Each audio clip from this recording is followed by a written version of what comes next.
Also look at what are these assets that are being produced, how are they being cared for, are they being maintained, are they being effectively managed in order to ensure that they produce the goods and services that they were procured for. We've also paid attention, among others, to the area of human resource management in this report, where we look at the levels of vacancies in certain key positions, particularly those of municipal manager, the CFO, as well as the heads of supply chain management. Another big issue, again, which we reflect on in this report is the area of revenue management, where again in 2016-2017 we still see certain municipalities not being able to account for the revenue that they generate adequately. Let us have a look quickly on page 32, where we deal with the area of irregular expenditure. And I'm now on page 4 of this media release, but we are articulating the detail pertaining to that irregular expenditure on page 32. The page that's headed Unauthorized, Irregular, Fruitless and Wasteful Expenditure. You will note in our report that we say, look at that growth, so that we don't say we've now had an additional 12 billion in 1 year. The additional expenditure for irregular expenditure is about 4.5, because some of it is expenditure incurred in previous years, only identified and reported on in 2016-2017. What does it mean? It means that the efforts that are being put into the system by municipal managers and CFOs are increasing the level of detection of irregular expenditure. Because in some instances they don't go through the whole exercise in identifying this expenditure, but pick it up in years subsequent to when the money was spent. So that is what accounts for that extent and level of irregular expenditure.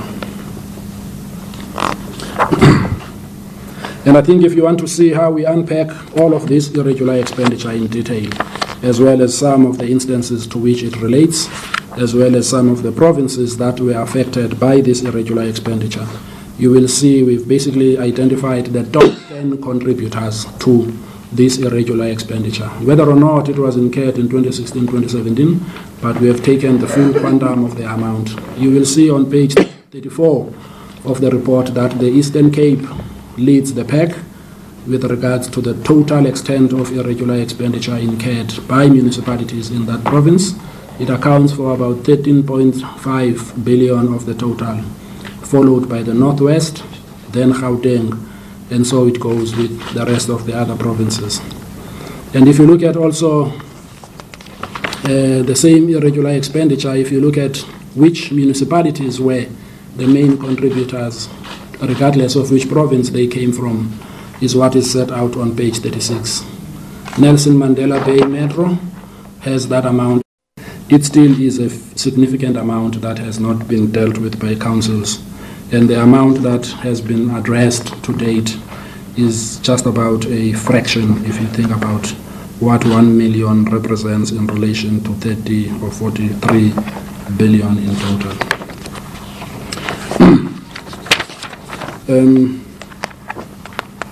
I think also one of the things that we point out to on page 6 of the media release is also drawing attention to an increasingly difficult environment that the auditors are finding in respect of audits that we do. I'm sure the media will remember towards the end of last year we did highlight our frustration in respect of this particular matter.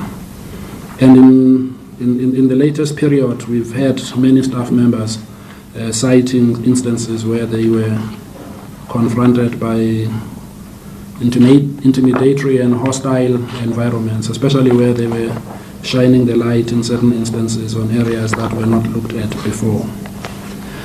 So we believe that there is a scope for anybody who has a challenge with what the auditors are reporting. However, we only accept it if there are sufficient grounds for the contestation. In this instance, we just want to highlight the fact that that matter has not gone away. We still are finding our auditors being put under sometimes unnecessary pressure without due consideration to the fact that auditors are supposed to do this work independently. On page 41 of the general report, and looking at page 7, where we speak about the financial health of municipalities.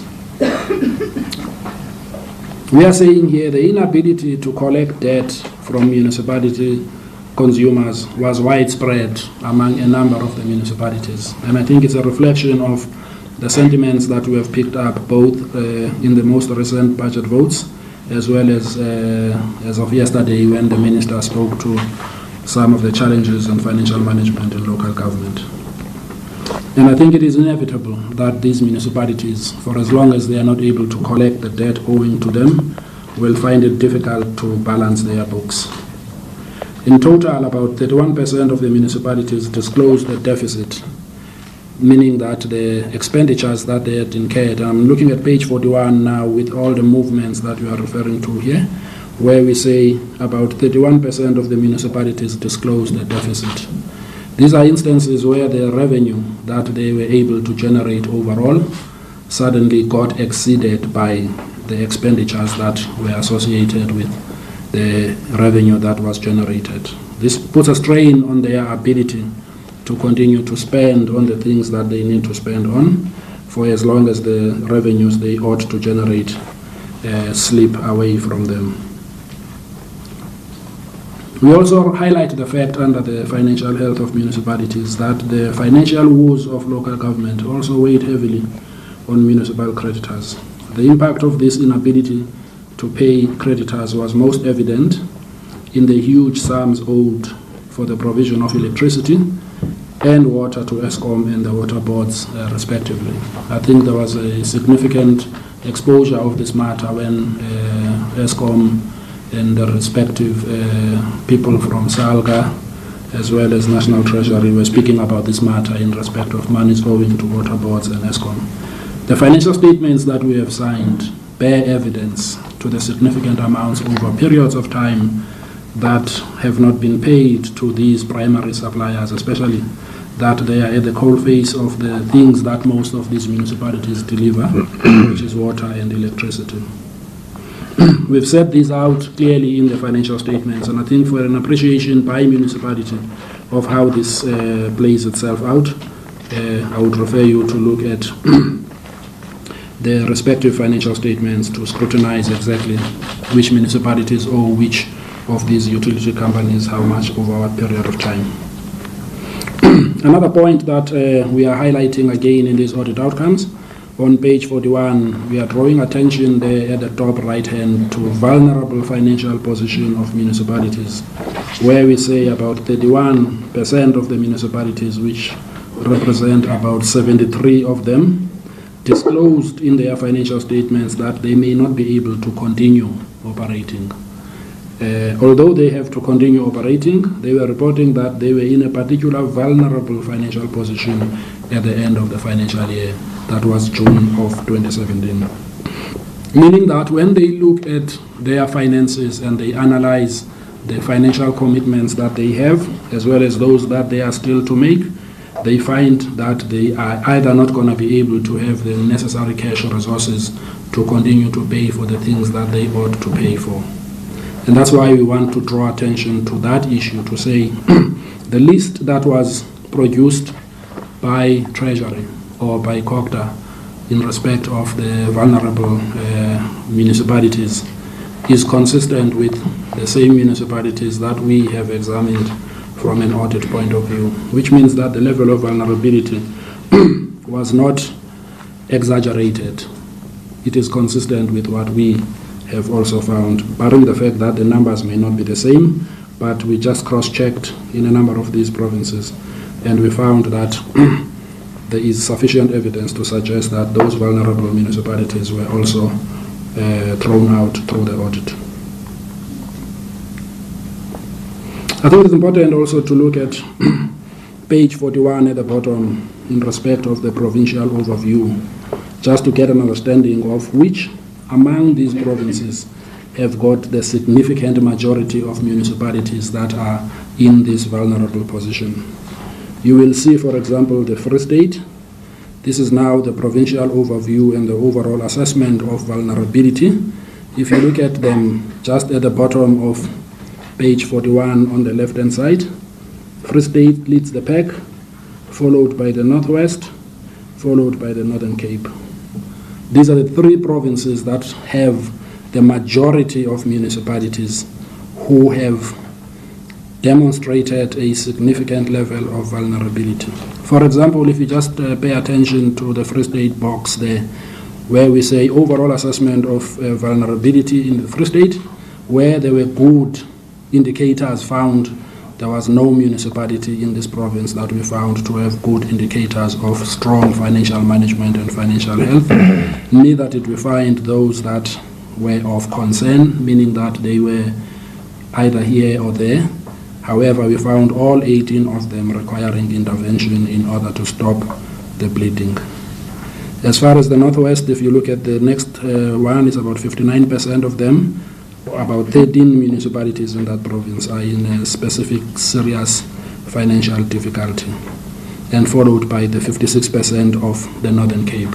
So if you look at all 9 provinces in respect of the number of municipalities, you will find most of them in these 3 provinces. And I think if you cast your mind to the list that would have been drawn up by COGTA, you will find most of the municipalities in those 3 provinces.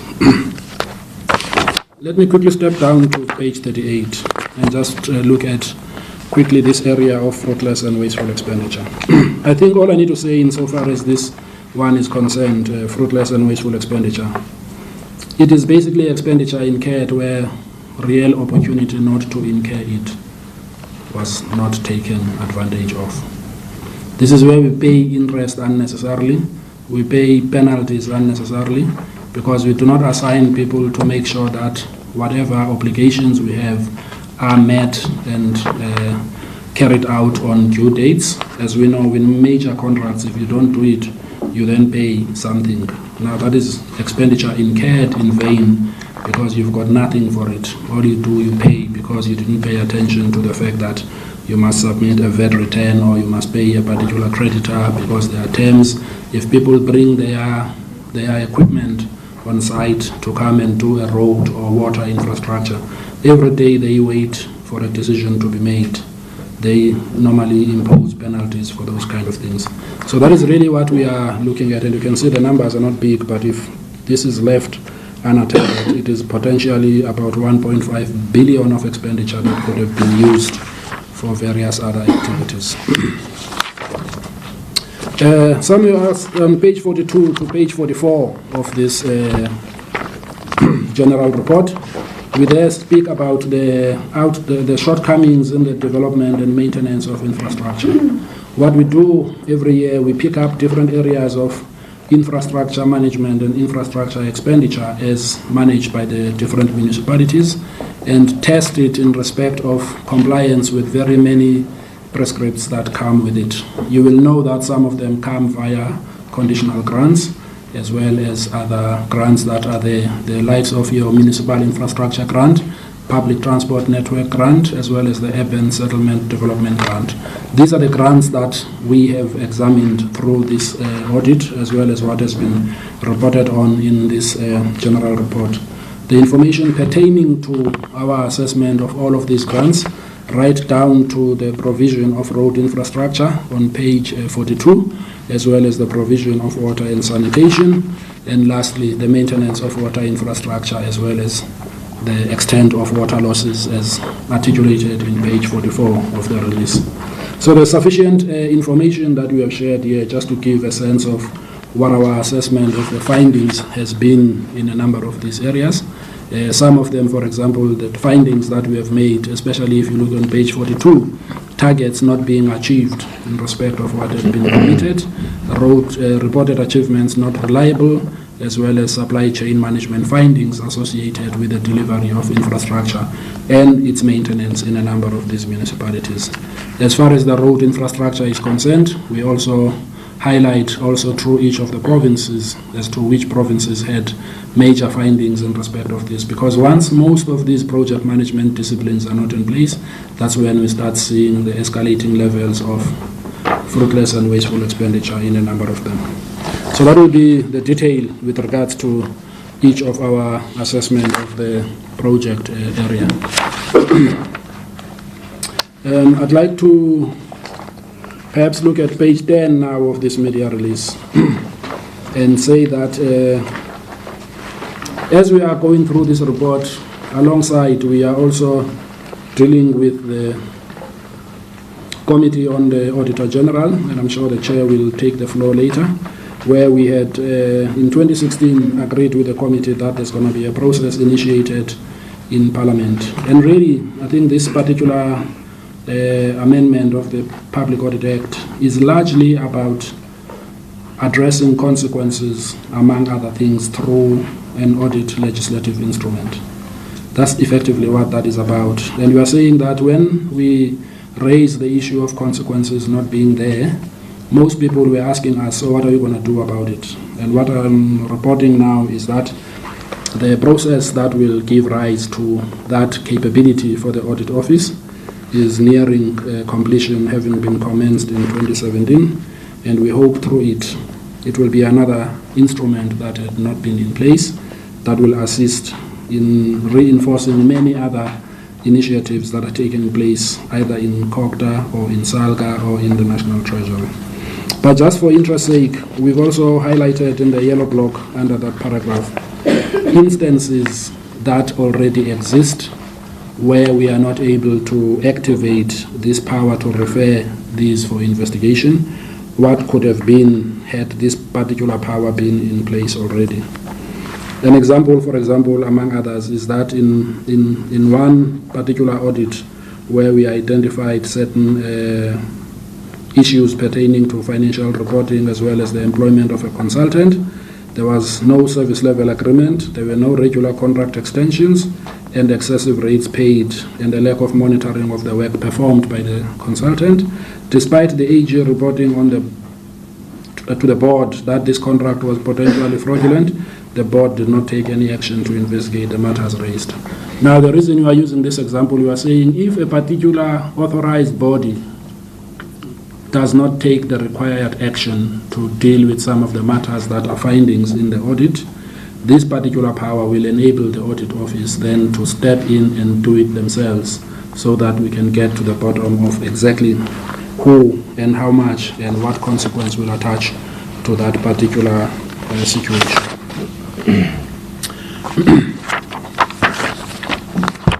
Now that's the bulk of the stuff I wanted to share in respect of what is in these audit outcomes, and maybe I will quickly move to page 13 and just draw attention to some highlights of each of the provinces. If you look at what is on page 52 to page 78 of the general report, we are giving an insight and an assessment of our overall conclusions in respect of each of the provinces. And the media release touches in more summary level. However, the general report, starting on page 52 with the Eastern Cape and ending up on page 78 with the Western Cape, is a detailed breakdown down to each province, where we have highlighted a couple of issues in respect of these audit outcomes. We decided that to make comparisons with these provinces in some of these is quite a difficult exercise, because you have a province that has got a majority of clean audits, while alongside you also have a province that has got unqualified audits with findings in certain areas. And we just thought that it would be good if you look at the statistics as we have set out in the media release, just to assess for yourselves the kind of issues that we are picking up. Just while you are on page 13, if one looks at the Eastern Cape, for example, here in the Eastern Cape we are giving a summary of opportunities that were lost in respect of the commitments that they had made over a period of time. While they had about 20% of clean audits in 2015-2016, that has now gone down to the 5% that you see there. The quality of financial statements across this province, if one looks at all of the municipalities here, is about 62%. And as I said earlier on, its irregular expenditure, which was about 5.4 billion in 2015-16, has shot up to an irregular expenditure amount of 13.5. And that is the kind of summary that you will find with respect to the rest of the other 8 provinces as we look at how they have performed and how their own individual municipalities have performed.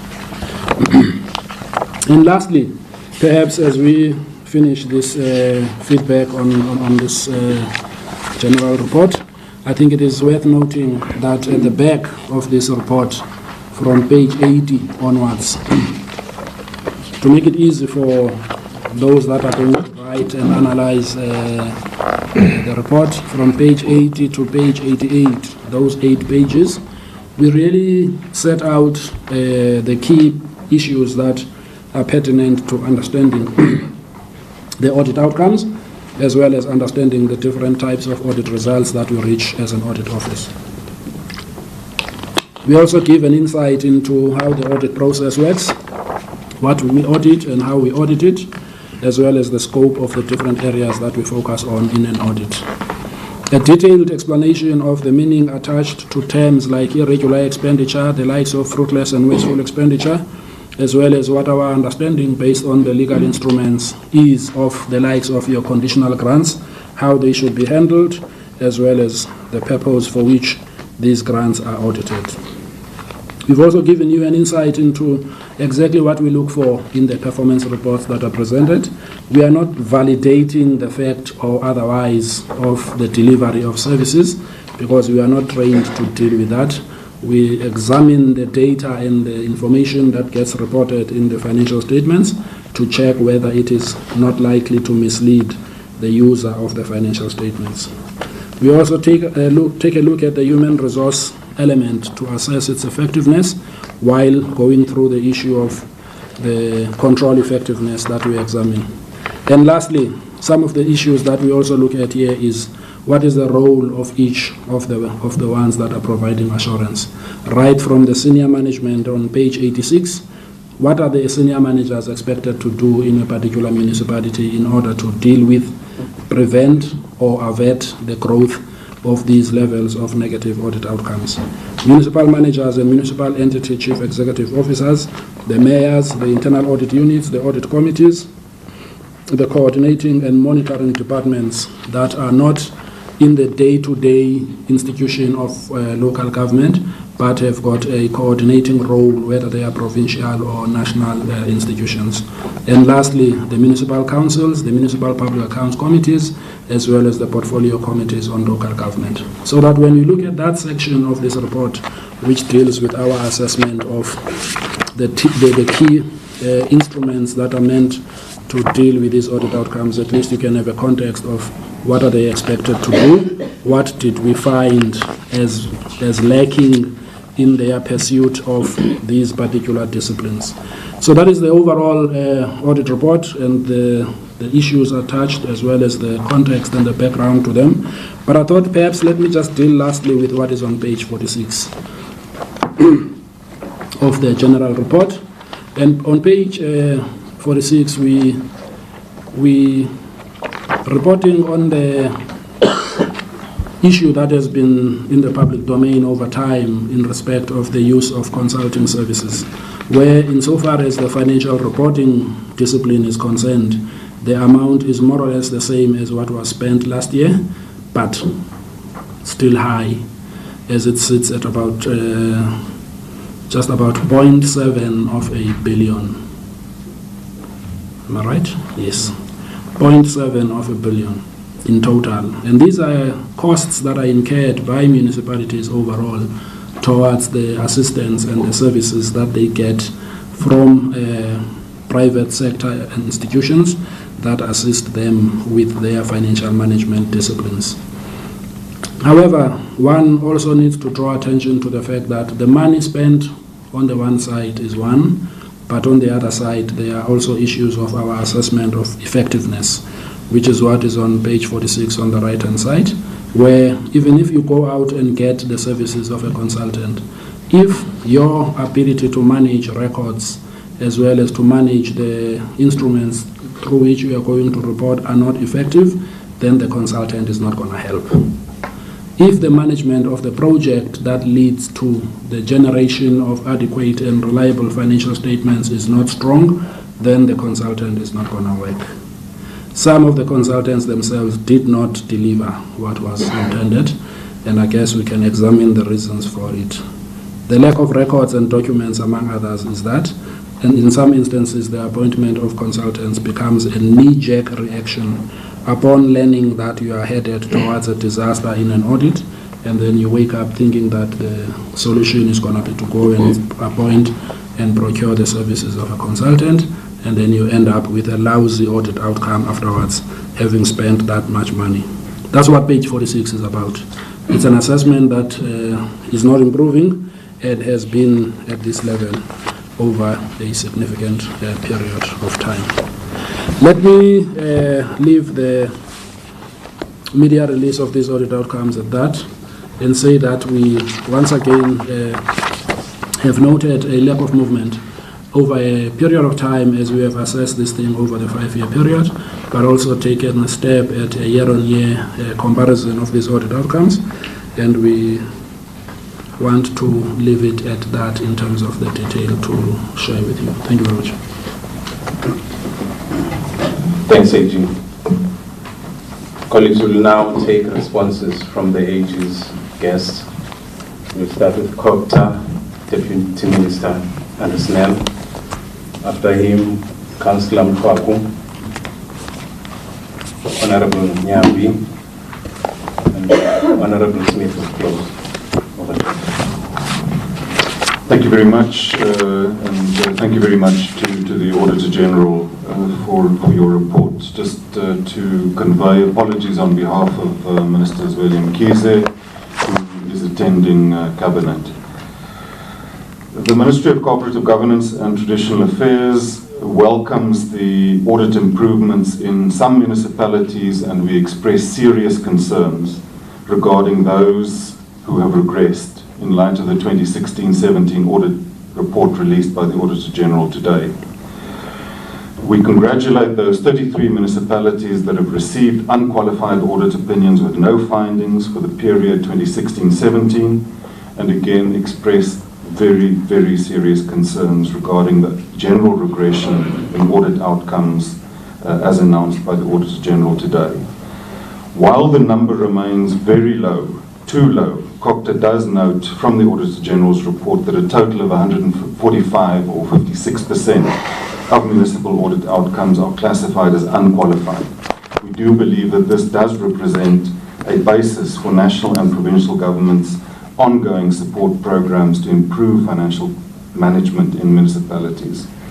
We're encouraged that with ongoing efforts to improve the municipal audit outcomes, there are municipalities who do get things right and do become examples for others to follow.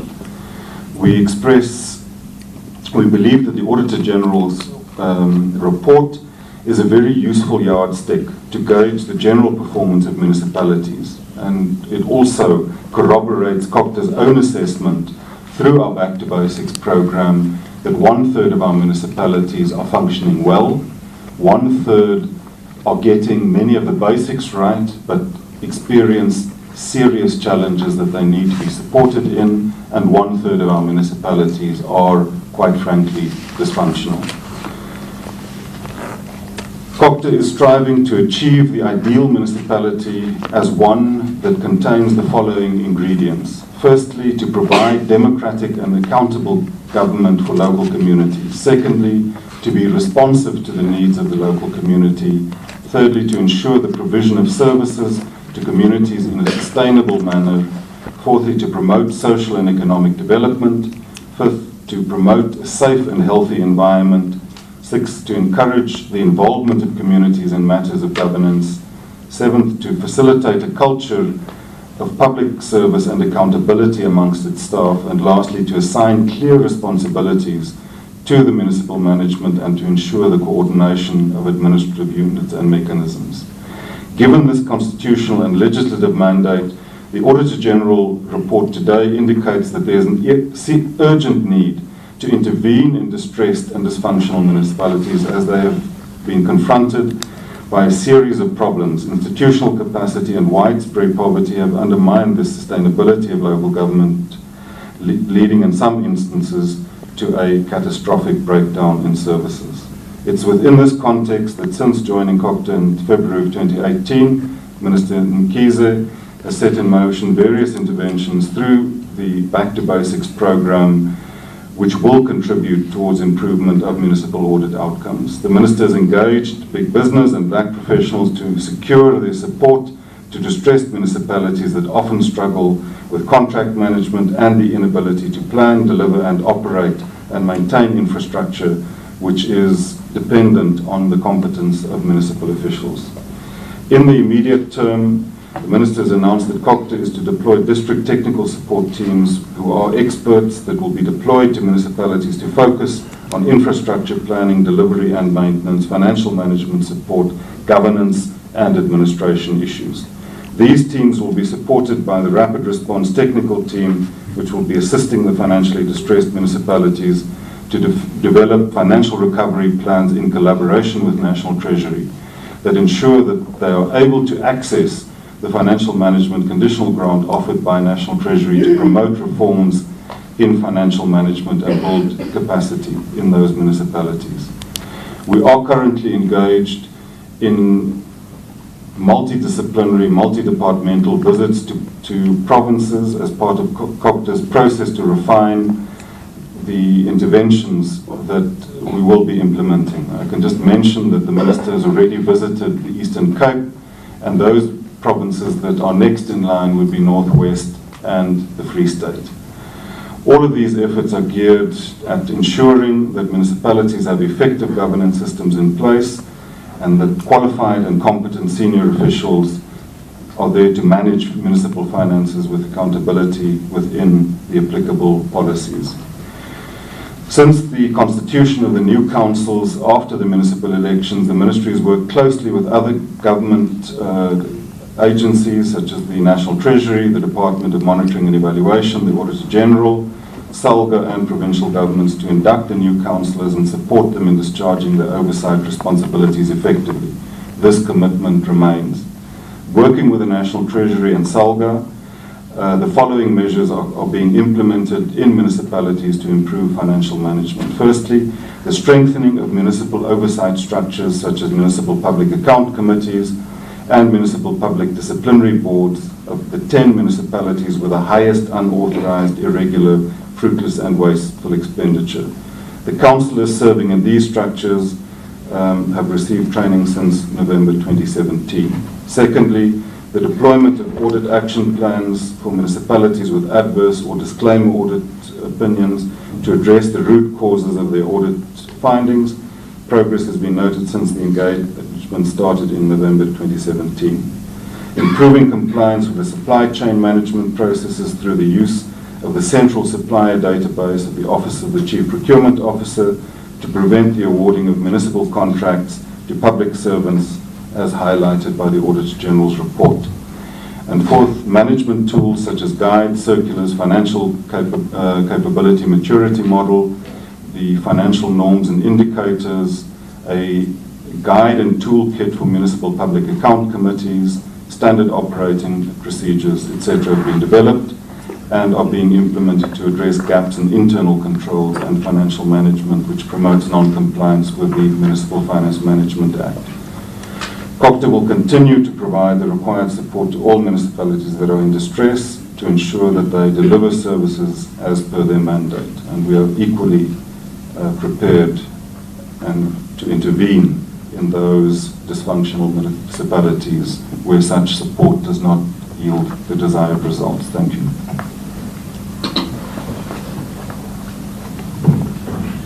Thanks, Chair. Let me also greet the Auditor General, the Deputy Minister, and observe the protocol. As the representative of South African Local Government Association, we first welcome and note the report presented by AG on the performance of municipalities in the 16-17 audit. But we also want to indicate that we, as SALGA, as the AG has said, all municipalities did receive the reports, the latest by 31st January this year.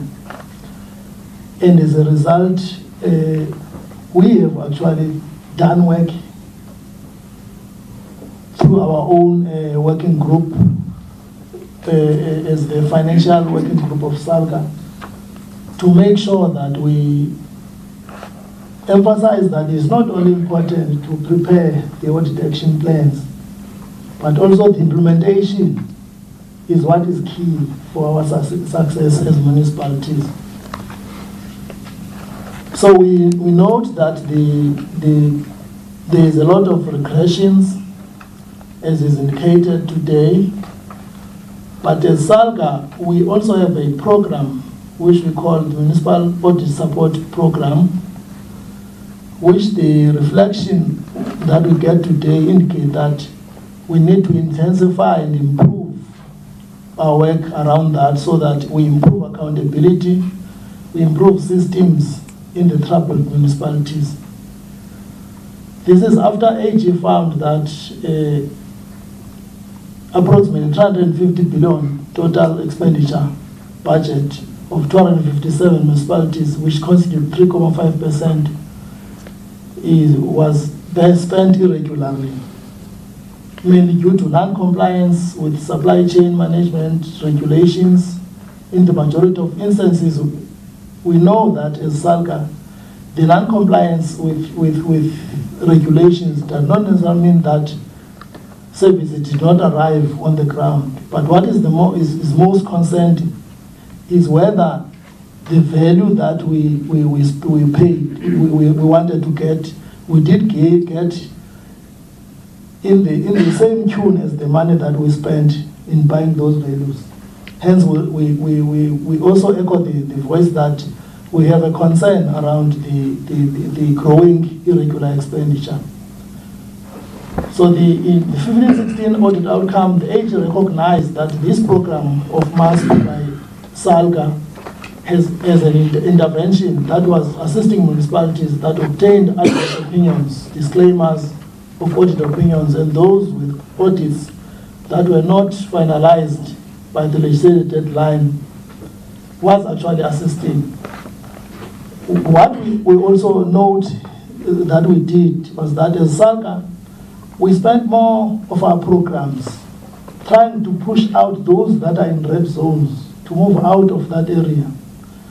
Now, it also indicates to us that we should really also look at those that we think they are doing good and produce programs to make sure that they don't regress whilst we are pushing those that are in the red zone.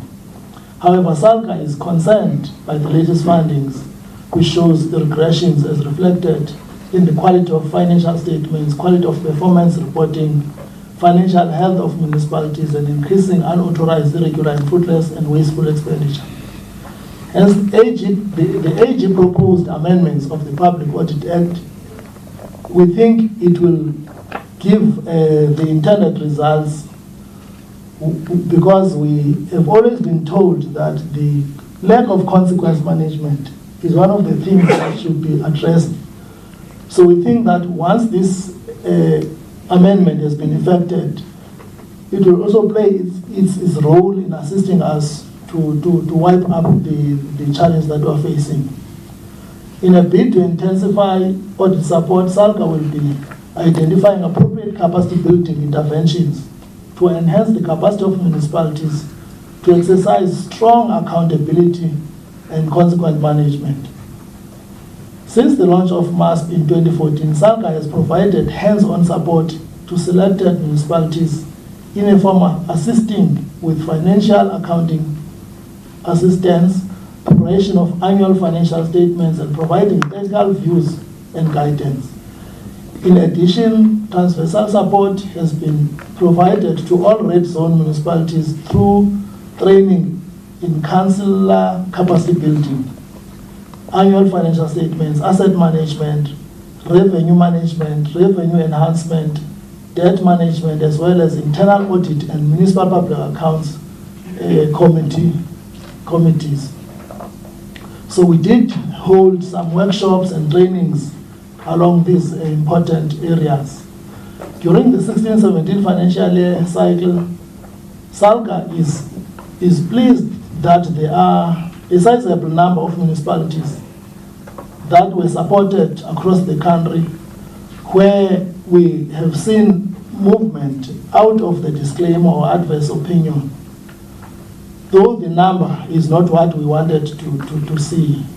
These include Sandys River Valley, Inquba Temba in the Eastern Cape, Bofana in KwaZulu-Natal, Emalahleni in Mpumalanga, Mafikeng in the Northwest, and Khase Gonyana in the Northern Cape.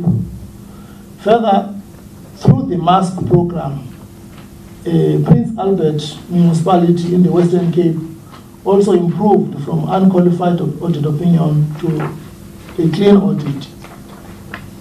So SALGA is committed to continue working with all key stakeholders, such as the Department of Comparative Governance and Traditional Affairs, National Treasury, Provincial Treasuries, AG South Africa, and all municipalities to intensify audit support interventions for troubled municipalities in leadership, governance, finance management, and institutional capacity, which are 4 pillars that we deal with in the MASP program. SALGA also congratulates all municipalities that performed well in the last audit and commends the AG for its continued efforts in strengthening accountability and highlighting the state of local government in managing the public purse. Thanks, Chair.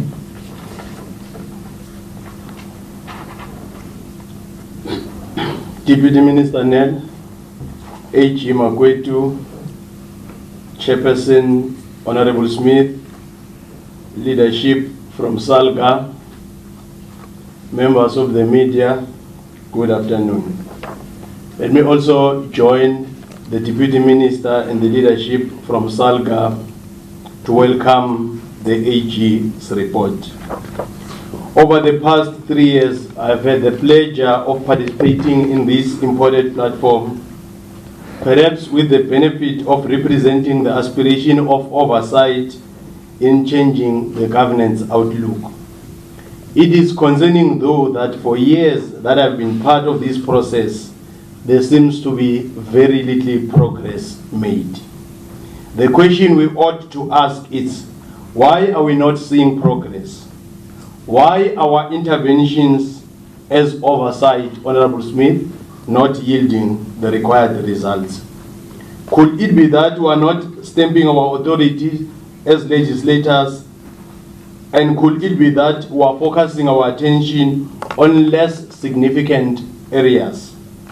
These are questions we need to answer as we digest the picture the AG has painted to us here today. The NCOP is concerned about the overall regression of audit outcomes where 45 municipalities regressed. Even more concerning is the increasing trend where there have been failures in basic accounting disciplines, such as production of financial statements. We are also perturbed by the gross lack of compliance with key governance legislation, a trend which has been noted since 2013. It is also staggering that municipalities that incurred irregular expenditure increased to 75%. In the recent past, the NCOP has raised the issues raised by AG over the years through the Select Committee of Quota, Finance and Appropriations. We visited municipalities in some provinces seeking their action plans on the negative outcomes. Through those engagements, the NCOP has not seen much progress. We further made violent efforts through organized local government by seeking annual updates on state of local government. As recent as 2 weeks ago, the NCOP hosted all key local stakeholders in our collective platform of the Local Government Week. Having said that, It is clear that our interventions are not yielding the required results, hence the change of strategy is required. AG and colleagues, it is clear that we need urgent oversight muscle to circumvent the governance challenges highlighted in your report. It is urgent in the sense that these audit outcomes seems to be regressing. In this regard, Parliament needs an intensive effort of all committees that will focus on the following issues. The NCOP will therefore process this report through the relevant select committees in the first quarter in an effort to isolate key issues that require urgent intervention. Collaborate with committees to address negative audit outcomes, especially in provinces where there have been major municipalities that regressed. Request regular reports from all municipalities and provincial departments of COCTA relating to unauthorized, irregular, fruitless and wasteful expenditure. Lastly, the issue of speedy finalization of all pending and reported cases of corruption in local government. Thank you. Let me greet all of you that are here and join colleagues that have welcomed the report, but also to add congratulations to the AG and his team for the consistent quality of work that they've done. I think they're doing a fantastic job for South Africans. To follow up, AG is correct. In 2016, in this very room, you'll recall that we lamented the fact that there was no consequent management. At that same event, we also acknowledged that perhaps the reason why there's no consequence management is because the Auditor General was toothless. Recommendations had no impact or effect at all. That's what we noted in 2016, and we made an undertaking that we will correct that situation. I can report today, colleagues, that yesterday the committee approved the amendments to the Auditor General's Act. Yesterday we approved it. And some of those amendments include the following. We're giving the Auditor General the power to refer to the relevant agencies matters that he thinks need further investigation from the prima facie evidence that is picked up. So we're saying to him, refer to the Hawks, refer to the SABC, refer to the Public Protector, refer to whoever he needs to refer to on matters that you've picked up. And that those agencies must keep you up to date in terms of how far they are. The first power we're giving the Auditor General. We're also giving the Auditor General the power to issue a certificate of debt against the accounting authority. So that he'll go to the DG and say to the DG, here's a certificate, pay back the R1 million that you have not prevented. Or give me reasons why you should not pay it back. Directly to the AG, directly to the DG. Powers that he never had, the DG will have to pay it back or give reasons why he thinks that he shouldn't pay it back. So those are powers that we think are going to have an impact in terms of consequence management, real and immediate consequence management. We've also, in that amendment, asked the AG and Treasury to ensure DM and Councillor to ensure that those municipalities that default in terms of paying audit fees are assisted so that the AG is able to continue his own business, because the AG doesn't get a cut from the revenue fund. His existence relies dependent only on audit fees. And I can tell you that Auditor General DM was sitting with a 307 million rand outstanding. We can't have a situation where the AG is unable to perform because council is not paying. So we've asked Treasury and the AG on an annual basis to sit and deal with this matter. So those are part of the powers that we have agreed to at yesterday's meeting, and I do think that that's going to go a long way in making a real dent in what we've heard today.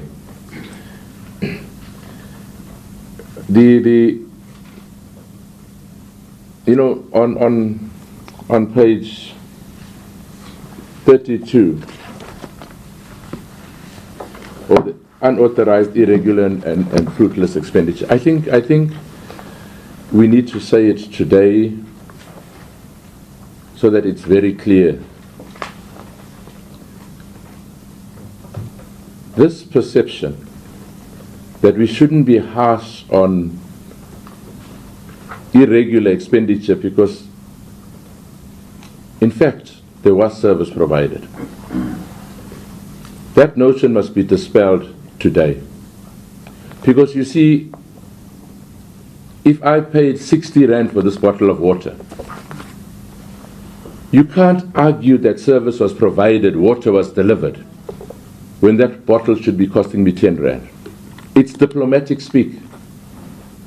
This thing called irregular expenditure is diplomatic speak, and I think we must fix that thing up.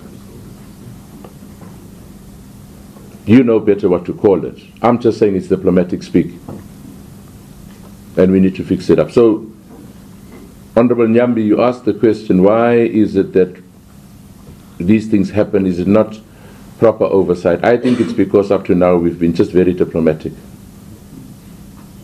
And when we call a spade, things will change. And when the AG starts issuing certificates and referring, things will change. So I thought, let me answer that question. And finally, I want to challenge colleagues here in the media. I want to challenge you. You know, colleagues, when there is the slightest hint of a threat to media freedom, because journalists are being beaten up or whatever, the outcry, and justifiably so, the outcry reverberates throughout South Africa and in fact throughout the world because of the threat to media freedom. I'm challenging you to have that same outcry when there's a threat to the Auditor General's ability to do his work because of threats from auditees. Why is there no outcry from the media? That the AG staff are being intimidated because they want to report the truth. So I'm challenging you as the media to intensify the outcry when the AG's freedom to report without fear or favor is threatened by auditees. Because all of us have a responsibility to protect institutions that support democracy, and the Auditor General is one of them. Thank you very much. Thanks, Honorable Sir. Colleagues, will now take your questions, a set of 4, starting from Pretoria.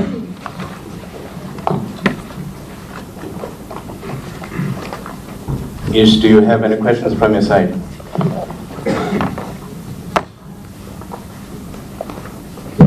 Yes, we do have questions. Let's start with the media. From Jacaranda FM. My question is for Mr. Smith. I just want to know, with the amendments that were approved yesterday, what is the next step and when will all of this be finalized? Dominique from the Mail and Guardian. In the spirit of Mr. Smith's request, would you like to clarify to the media houses who are the auditees that threatened the Auditor General staff during the course of their work? Anthony Savage from Money. To Mr. Smith, could you please just clarify this certificate of debt? I don't understand exactly. Will it be issued to the municipal manager in the case of a municipality? And does he pay it from his own pocket, or I just don't understand that certificate properly. And then to the Auditor General, so that example you gave on page 10 of the press release about the where you brought to the board's attention that the consultant was not doing its job properly, or that there was some misbehavement there. Is that the board of an audit company, or can you just clarify what we're talking about there? And then if you get the powers of referral, and you refer to the, for example, the walks, yes, it sounds like a step in the right direction, but on the other hand, in a case like the City of Tshwane smart metering project, that has been reported to the law enforcement authorities and nothing happens. You've ruled that expenditure irregular year after year, and it's an enormous amount, and the authorities know about it and nothing happens. So how do you take that, or I don't know, maybe it's a question also to Mr. Smith, how do you take this further beyond reporting and referring if the government institutions don't act on it? Thank you. That is all from Pretoria. Back to you, Nketa. Okay. We'll take the final one from Marianne. Okay.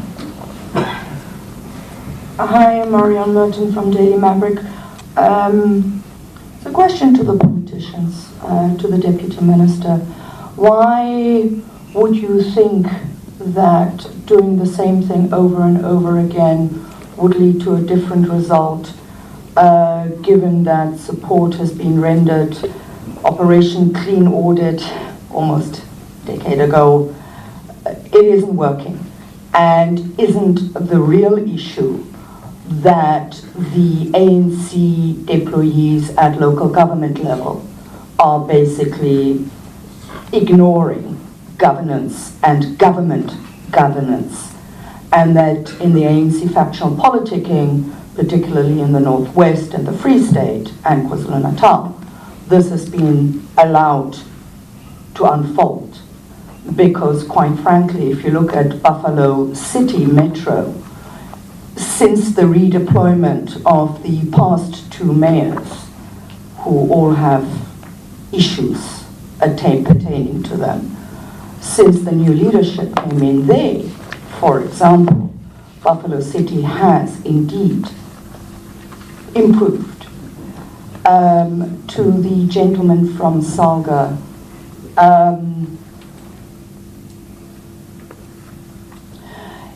it's interesting to hear what you're saying here. It is certainly a very different story than what one of your officials, Mr. Ngidi, tried to tell Scopa last week, when he, quote unquote, I would like to paint you a story and a narrative, unquote.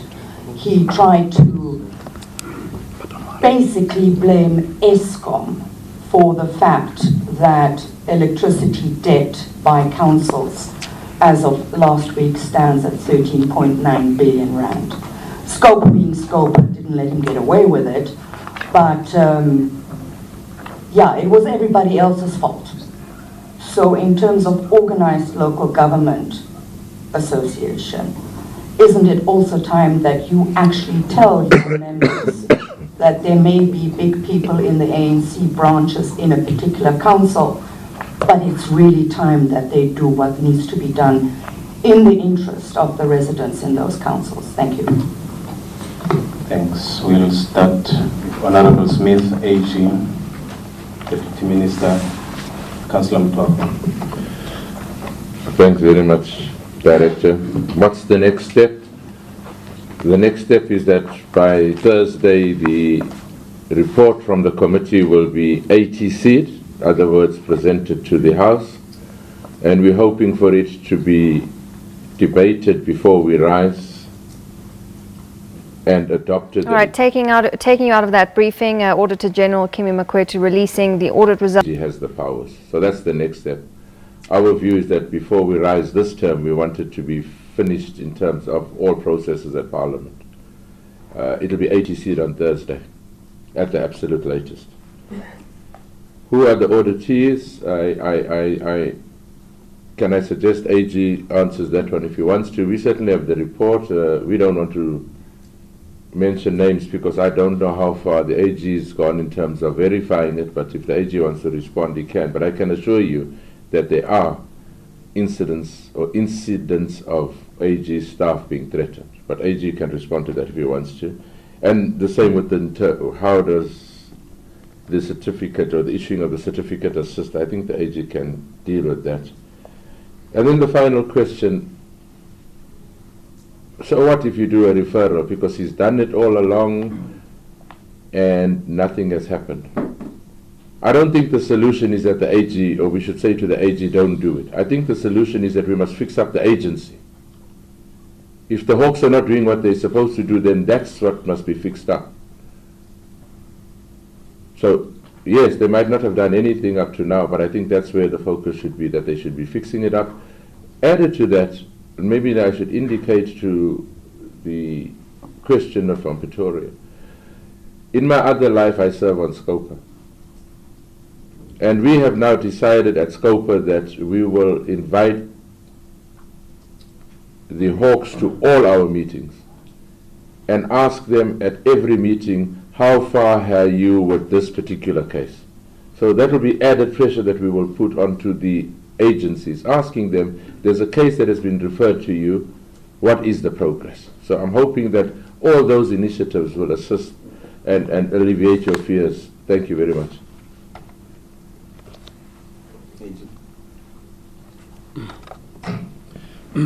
Thank you. Let me speak to the issue of the certificate of debt. Let's take a scenario now with the audits. We sign off the audits of local government at the end of November. And at that date, we already have audit opinions with regards to the conclusion of that audit. And then what we do currently, we interact with the people charged with oversight in those institutions to persuade them to consider our recommendations. And sometimes they do, sometimes they start, stop, sometimes they don't. So it's a mixed bag. Now that's the scenario as it stands. So let's assume that the entity that we are reporting on, entity A, in its financial statements that we are reporting on, has an amount of irregular expenditure of 10 million for argument's sake. And we say, here's the 10 million of irregular expenditure. Can you please make sure that you follow these recommendations to deal with it? You have the next 6 months up to the end of May to fix it. If you're not able to fix it, let us know. This is what this new dispensation is suggesting must happen. Because Section 62 of the MFMA requires of accounting officers to do that, to clear those matters that are identified through an audit, to prevent instances of occurrence of irregular expenditure, because we believe that the legislator, when they framed this, knew that there will be types of expenditure that are not in the ordinary course of business, which would need to be attended to. So it's the law that prescribes that they will do that, but they don't do it, because even with those financial misconduct regulations, nobody acts on them. So what we are saying here is, if we have completed this audit for this year and we've got this 10 million, we are going to report about it the following year based on these powers and powers of referral, so that we can keep track of what you are doing with it. Unlike now, where it accumulates over time and you can come with all sorts of explanations as to why you have not yet done it, short of the people that were responsible for that transaction being suspended or not there anymore. So I don't know kind of answer. I was not there type of answer. So here we are saying we will pay the attention to this thing as the audit team, because we must follow up on it, so that next year when we report on the accounts of this particular entity A, we can give a report back on what has happened to the activities that were initiated to investigate that 10 million rands. Let's argue that the investigation goes on and it comes back from any one of the referred agencies, and it says, in that 10 million, there is a transaction where a transfer of money, hypothetically, let's say 2 million, that was transferred to an account whose detail we do not yet know. But the investigation knows that there is a 2 million there. It is at that point that a certificate of debt to individual so-and-so who has been cited in that report will be issued, whereby we say this certificate of debt is confirmation of the substantive evidence associated with the 2 million rands picked up as part of that investigation. It is due by you. As a result of which, those certificates that were issued will also be a subject of reporting by the Audit Office on an annual basis, so that there can be transparency about where have certificates been issued, how far are the ongoing investigations that have not been completed, and the people who are exercising oversight will have a better chance of understanding what to do with those particular matters. So you can already see that the Audit Office is not actually going to affect the ultimate outcome, but it will provide that information which is potentially not available when these matters are surfaced. So there will be an independent institution that carries out that investigation.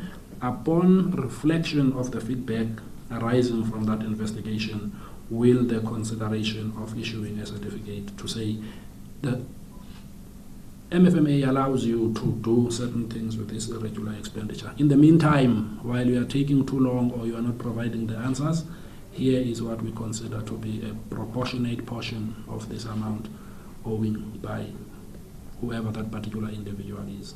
So that is what that certificate will do. So it will effectively trigger a transaction in the books of that particular municipality reflecting X person as a debtor. And you know a debtor, once it sits in the books, the worry about it is, who is owing this amount? When is it going to be paid? Are we making progress with its payment? Unlike now, we just have irregular expenditure which has been identified from income statement accounts, but there's no requisite amount that has been raised in the book as amount owing by such and such. And that particular certificate, by the way, will, as you will see once the finalization of the Act has been dealt with, will also have certain strict rules about it.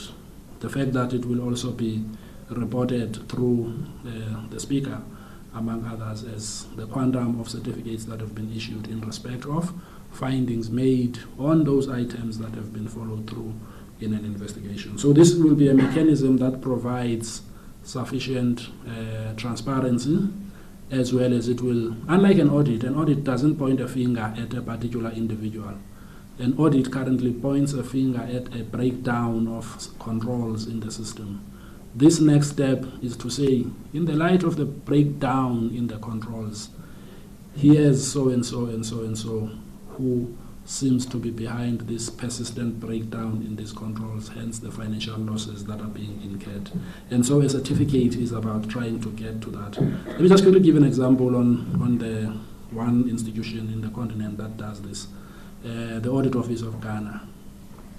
When they do, and we're not suggesting that we follow the same, but when they do, they normally do it in a setting like this, where they produce the list with specific names based on the investigation that they've done, reporting to the public about the certificates that they issued. They call it a certificate of surcharge. Similar principle, but they call it a surcharge, which was a system that was approved through their Supreme Court when the citizens of Ghana lamented the lack of consequences a few years ago. And the Supreme Court, upon interpreting their legislation, discovered that this power, in fact, was already there in the legislation of the Audit Office, except that it was never activated. That is a very active issue in Ghanaian society, and I'm sure here it can also be done. What we're talking about on page 10, with regards to, is this a board? This is an entity.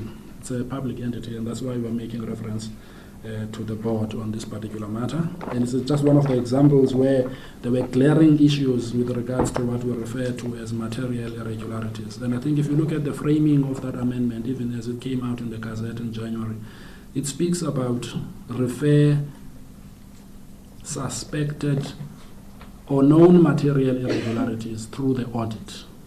So now a material irregularity, as we define it, is all sorts of things that are potentially going to lead to financial loss to the public institution. So as you audit, and this is the new frame that is going to be communicated to our staff once this is concluded. As you audit, you come across situations where you do not have conclusive evidence about its nature, its extent, as well as what it is about.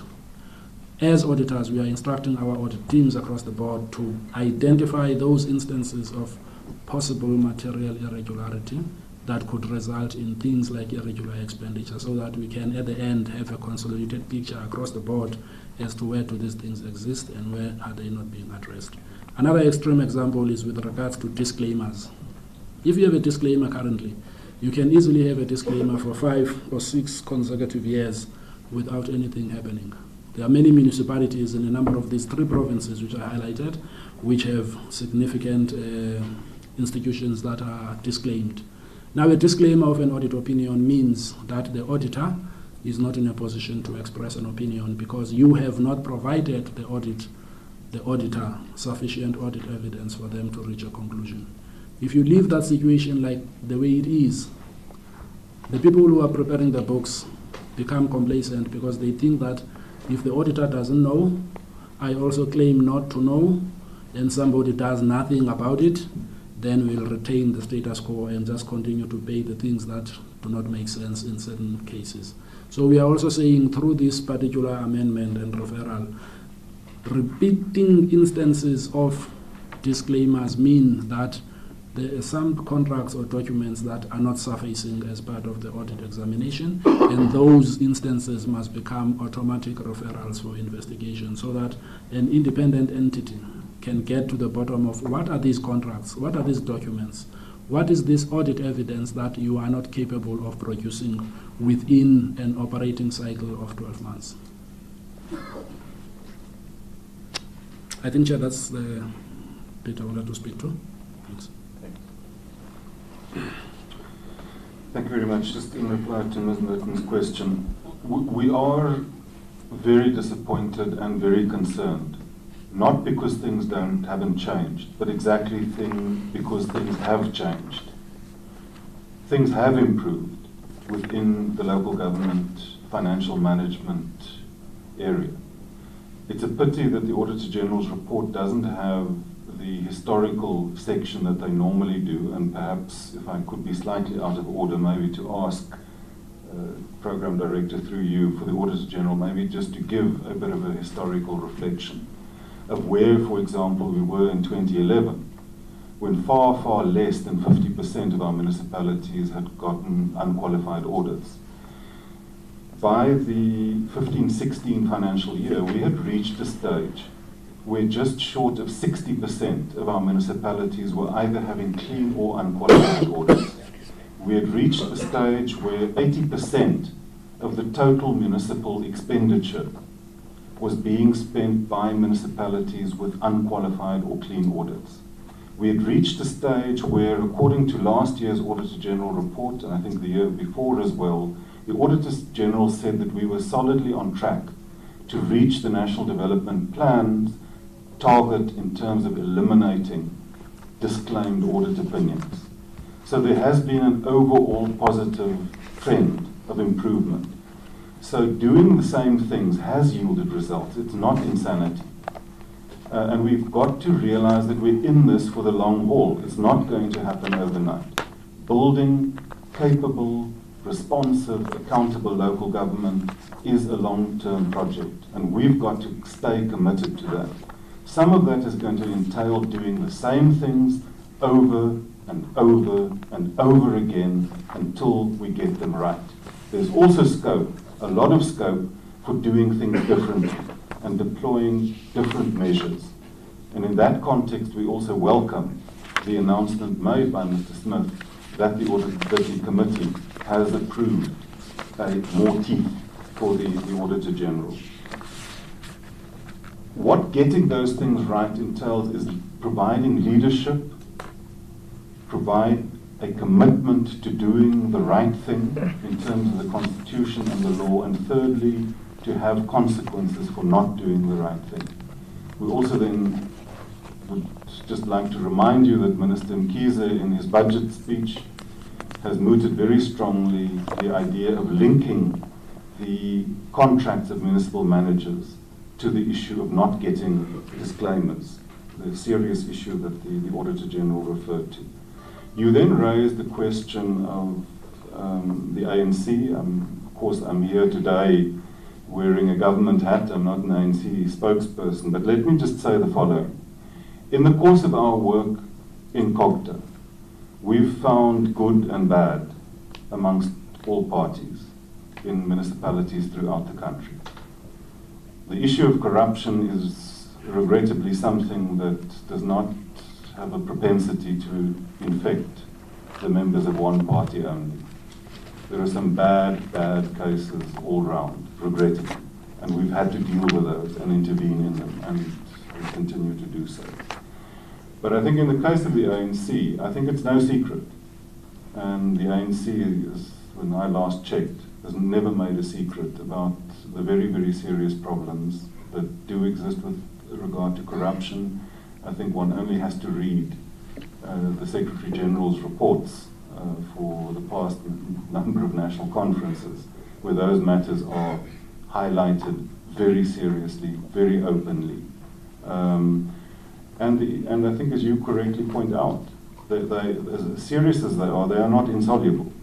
Where interventions have been made, municipalities have been stabilized, they've been turned around, and it's quite possible to get things right. And I think we are committed to getting those things right. Thanks. Thanks, Chair. I just have a very short question came to me. As SALCA, we work with municipalities in a two-way form. We, out of the reports that we receive from our members, initiate some programs and go address them with the members.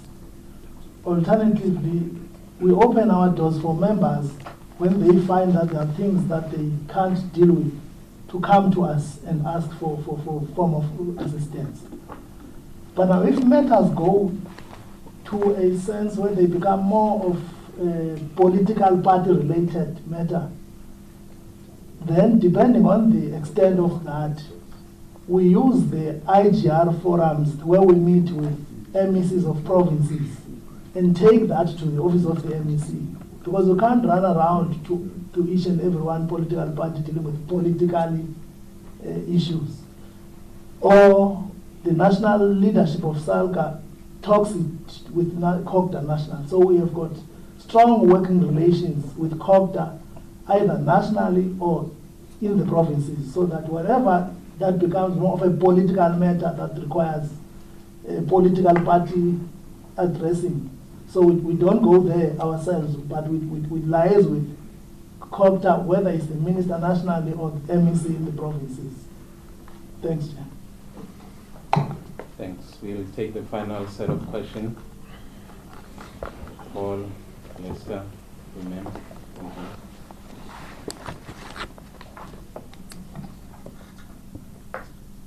Thank you, AG. Paul Wilmer from News 24. I've been largely covered by many of my colleagues, but I just have two follow-ups. The first is I just want to get my facts straight regarding the issuing of the debt certificate. Could it potentially be anyone within the value chain issued this, or is it restricted to DGs, senior management, or security staff responsible for that portfolio, and former staff members as well could potentially be issued as well, even if they have left departments? That's my first question. My second question is something that's been in the public domain recently. There's been news of obviously a fake news post that's been shared on social media purportedly in your name, and your office has since clarified that that wasn't authentic. I'd just like to know if you have, it's got to do with the issues in the city of Cape Town, I'd just like to know if you have any personal comments on the matter. It obviously makes your job harder and clouds the issue of reporting, and whether you've had any follow-up meetings or reports on the nature of it with the parties involved? Thank you so much. Thank you, Lester, from NCA. AG, first to you. In your opinion, after how long should interventions be made on struggling municipalities? You look at the example of Tabachu in Mpumalanga. For the past 8 years have had disclaimers, but has still not been put under administration. Just how long, how many strikes is needed before they're out, so to speak? And then more to the Deputy Minister, what indictment is it? I care for your comment. If business is needing to intervene, if you look at Makana Municipality, Grahamstown, where private businesses had to step in to ensure that direct services around them are in order so that they could operate. Just your comments on that, please. Lindsay Dentlinger, Eyewitness News. Leicester's partly covered me. Just in terms of, given the state of municipalities, why are so few municipalities then under administration, given this current situation? And then also just linked to that and information contained in a parliamentary reply recently, why do so few municipalities have recovery plans if so many of them are barely going concerns? Are there no consequences, sorry, is my question, to having or not having one in place? Tamar Khan from Business Day. Excuse me. My question to the Auditor General. To what extent do you think the poor financial management at municipal level is a reflection of the instability of senior management?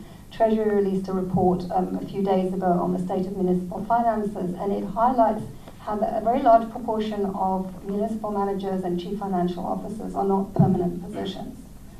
They're acting, and some of them have been acting for a considerable period of time. And linked to that, do you have any thoughts about the remuneration of these officials, many of whom are very generously rewarded, even if they, regardless of the, apparently without any heed to the audit outcomes and their financial management? Ulilani from SABC. Just a clarity, I'm not sure whether the AG or Mr. Smith will take this one.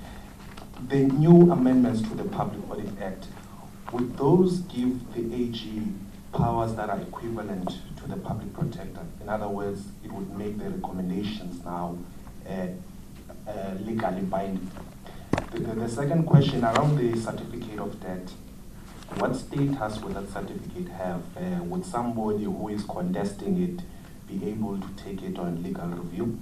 And just lastly, for Deputy Minister Nel, Free State, according to the AG's report, all municipalities need intervention. And you've mentioned a couple of programs under your department that speak to responding to those challenges. But are those not being implemented far too late, given that all municipalities in that province need intervention?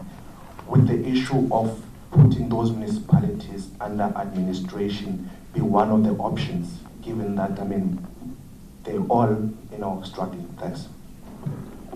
AG, Honorable Smith, Deputy Minister.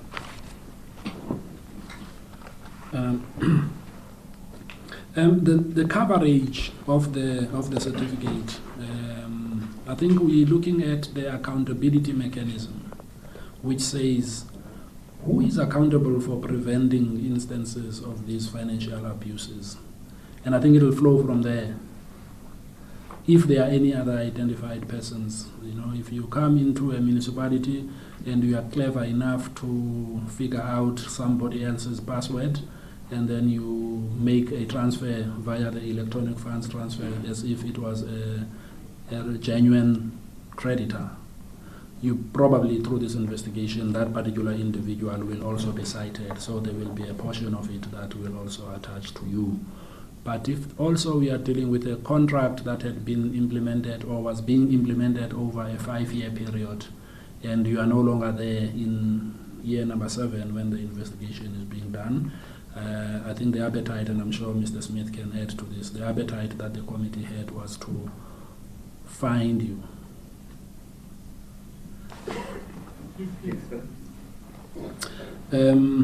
City of Cape Town, the matter you referred to regarding the document that purported to be signed by myself, these are some of the things that happen with people who do these things. Sometimes they don't know that we've got rules in our institutions that determine who can sign what. So the delegation of authority insofar as the signatures of each of the provinces lies with the executives responsible for those particular provinces. So I do not come anywhere near issuing a report to a particular institution like the City of Cape Town.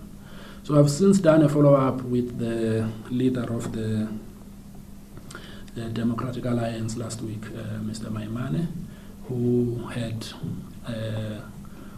agreed with the matter that I had raised with him, that it was unacceptable that a matter like that should arise. However, he has given his commitment that he had already instituted an internal investigation, the outcome of which he will advise us as soon as it is concluded. So we have met with them. We thought that let's do that so that we can be on the same page about it, because we still have a responsibility to issue audit opinions as the Constitution mandates us. The last thing we want is to go to a place where there are people who are creative enough to picture me signing something and, end up putting their signature on paper, which bears no relevance to our own audits. And secondly, by the way, audits, as I said, are about looking at whether the systems of internal control are sound, as to whether the system continues to operate. We seldom report about any individual. You can imagine with some institutions with 40,000 people, will spend an inordinate amount of time trying to report about a specific individual.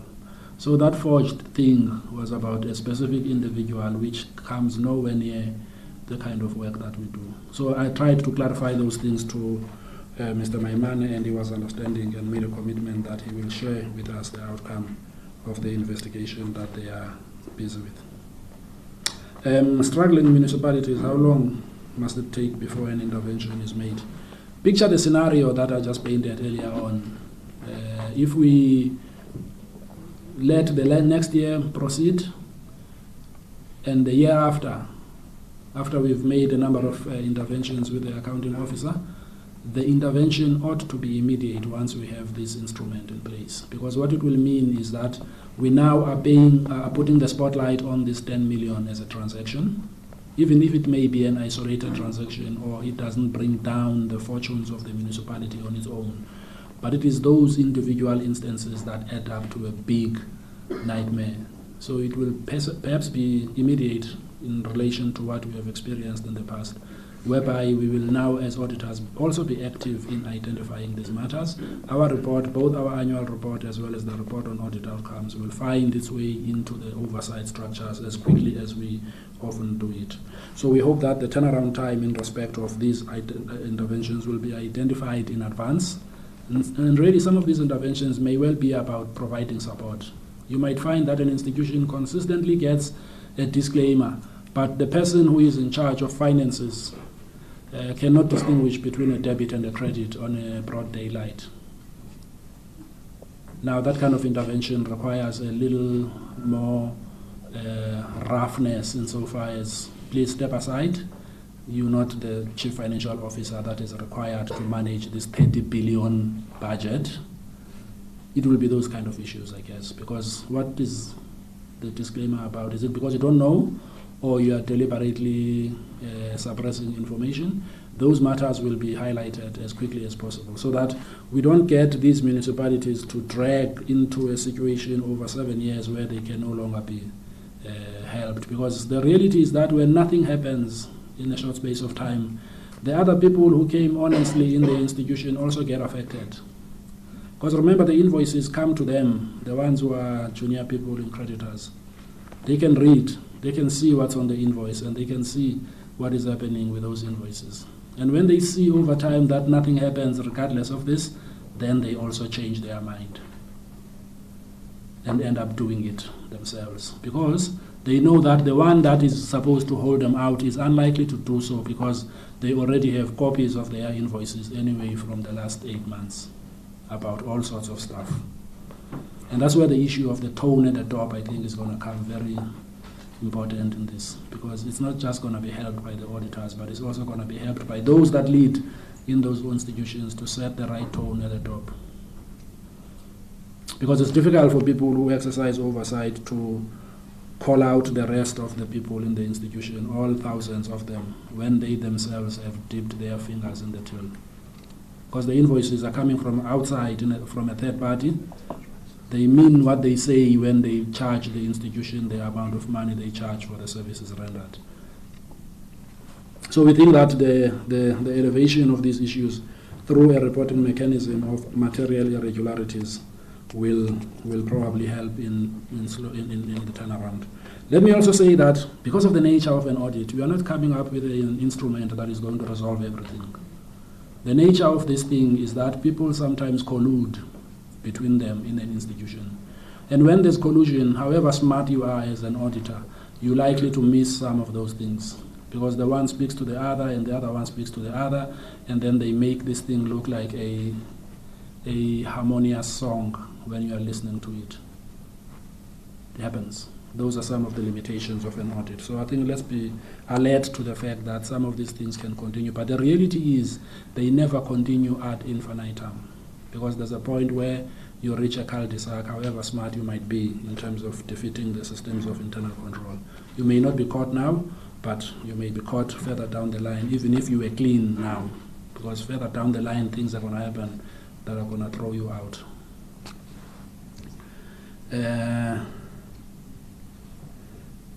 To what extent is poor financial management a reflection of instability? I think if you look at our root causes of these audit outcomes, we do paint a picture of the levels of vacancies. You know what happens in institutions when someone gets suspended?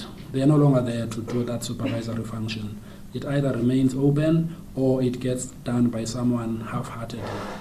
And some of the gaps that tend to come out is when there are those instances where there are long outstanding suspensions with people not being in those positions, but then vacancies go on for a long time because you are not able to employ somebody while there is this contestation about whatever the matter is.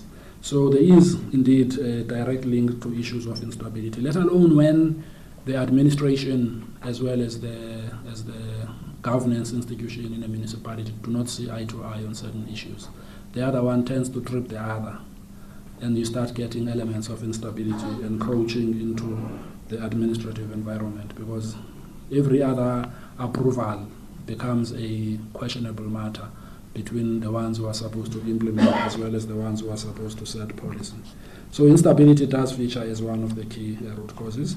I do not know much about remuneration of these people.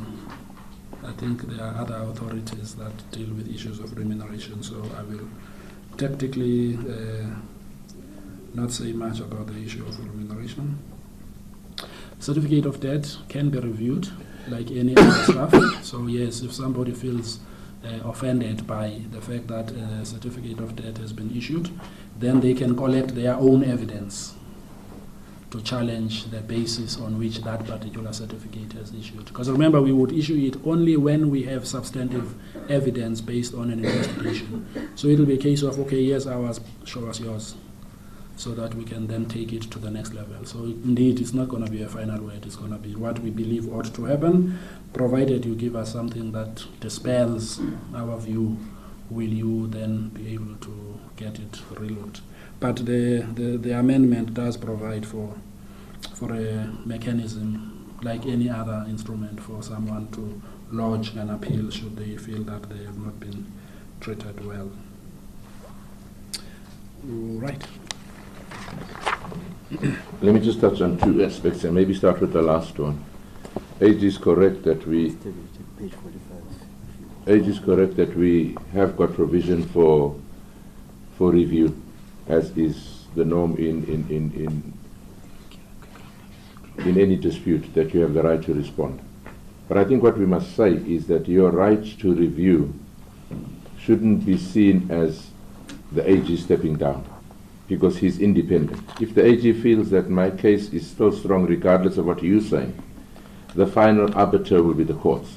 So let's make that clear. Review doesn't mean that the AG will be bullied into changing his position. He's just affording you a chance to give your side. And if both of you still don't see each other eye to eye, the final arbiter will be the courts. So I thought we must make that input. The second one, I think, was asked by Paul or somebody about who does the certificate cover? As long as you are not dead, they must find you. And the reason we're doing that is because history has taught us that as soon as a Director General or anybody is under investigation, they resign and they pop up somewhere else. And the excuse then was, well, he no longer works in this department. What we're saying now is that as long as you are still breathing, you must be held accountable. I think that message must go out. So the musical chairs that happened for the past 24 years hopefully will come to an end after this process. Thank you very much, Director. Thank you very much. Is it an indictment if business has to step in a municipality like Makana to render basic services? Most certainly it is. There can't be any question about that. At the same time, I think we want to say that we value a partnership with business to help get municipalities right, to support, to use the skills, the resources with business. And that's why Minister Mkhize most recently met with Business Unity South Africa, with Business Leadership South Africa. They've responded extremely positively to coming on board and to helping with the Back to Basics program. That is why we've had excellent cooperation with businesses such as First National Bank, with Standard Bank. First National Bank has run over the past few years a couple of series of academies of excellence to help up the skills and the capacity of municipalities in the audit trail. So we want to strengthen those partnerships and bring more business on board, because indeed local government is everyone's business. But certainly it is an indictment where a private business needs to step into the shoes of a municipality. Secondly, with regard to interventions, I think we just need to unpack when we talk about interventions. There are a series of interventions that one can take. Some of those interventions take the form of support.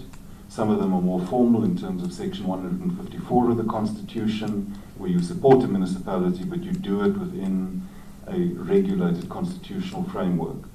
The ultimate form of an intervention obviously would be in terms of Section 139, where you step in, you either place a municipality or under administration, or in the worst case, you dissolve it, or you dissolve the council. At the moment, there are 11 municipalities that are under Section 139. 3 of those, by the way, are in the Free State. The challenge, though, is that not every municipality that you put under administration, well, administration doesn't solve the problems of every municipality. So we would just be loath to say every municipality that gets a qualified audit, you put under administration and hope that the problem is going to be solved. It doesn't work like that. It requires a lot more comprehensive and patient work. But certainly where things have deteriorated to the point where, as the Constitution says, a municipality is failing in executing its executive obligations, there it's not just an option, but there's actually a duty to intervene. And I think that would apply then also to the situation in Free State. As I've said, we've put Mafube, Masilunyana and Maluti Apofong under Section 139 administration. I also indicated earlier that that is one of the provinces that we will be visiting very soon, because we realize the seriousness of the situation there. We would take each one of those on a case-by-case basis. Some cases there's certainly room for 139, others we would need to follow a different approach. Thanks. Thanks very much. AG will give us a wrap-up. He'll be available for interviews for those we have arranged. And before you leave, go and file, please join us for light lunch outside. Thanks. Over to you. Thank you very much, Program Director. What remains for me now is really to thank the members of the media for walking this path with us. We always leave a set of records for you, particularly the general report this time. Part of what we tried to do earlier in presenting these outcomes was not to read at you, but to allow you to know exactly where to find the stuff, so that when you are reflecting on your own, you can at least be in a better position to inform the rest. In addition to that, we also post in our website the different annexures that give you the blow-by-blow detail down to each municipality's condition. We'd like to invite you to make use of that, because we believe that the rest of the public will know better about the stuff that we speak about, so that when they confront words like irregular expenditure, they can at least understand it through your pen. Lastly, on page 6 and 7 of this report, you would have seen we reproduced an article that was a very sober assessment and easy to read and follow analysis based on the 2011-2012 audit outcomes. It is good to know that we have people who can point to the right things, even though sometimes we struggle with the technical terms. I think if you look at that, you'll probably get a very good idea about what's contained in these audit outcomes for 26 and 17, so that it can help you get to the real nub of what the issues are. If you look at the stuff that was written by Mark Barnes, as we have shown it in this general report, he was not even the South African Post Office CEO then. He was somewhere else, and now that he's in the public sector, there are many other people, I think, that have an understanding of how this thing ought to work, so that in between, while we are waiting for the audit outcomes, we can also tap into their insights and knowledge, because there's always a temptation to focus on the problems, largely because they cause a lot of stress.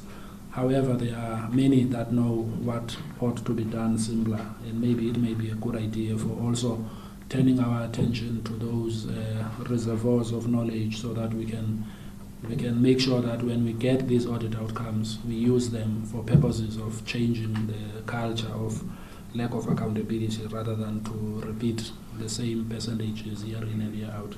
So thank you very much, and we look forward to engaging with you on this, and we are also looking forward to reading about your analysis and your reflection on these audit outcomes. Thank you very much.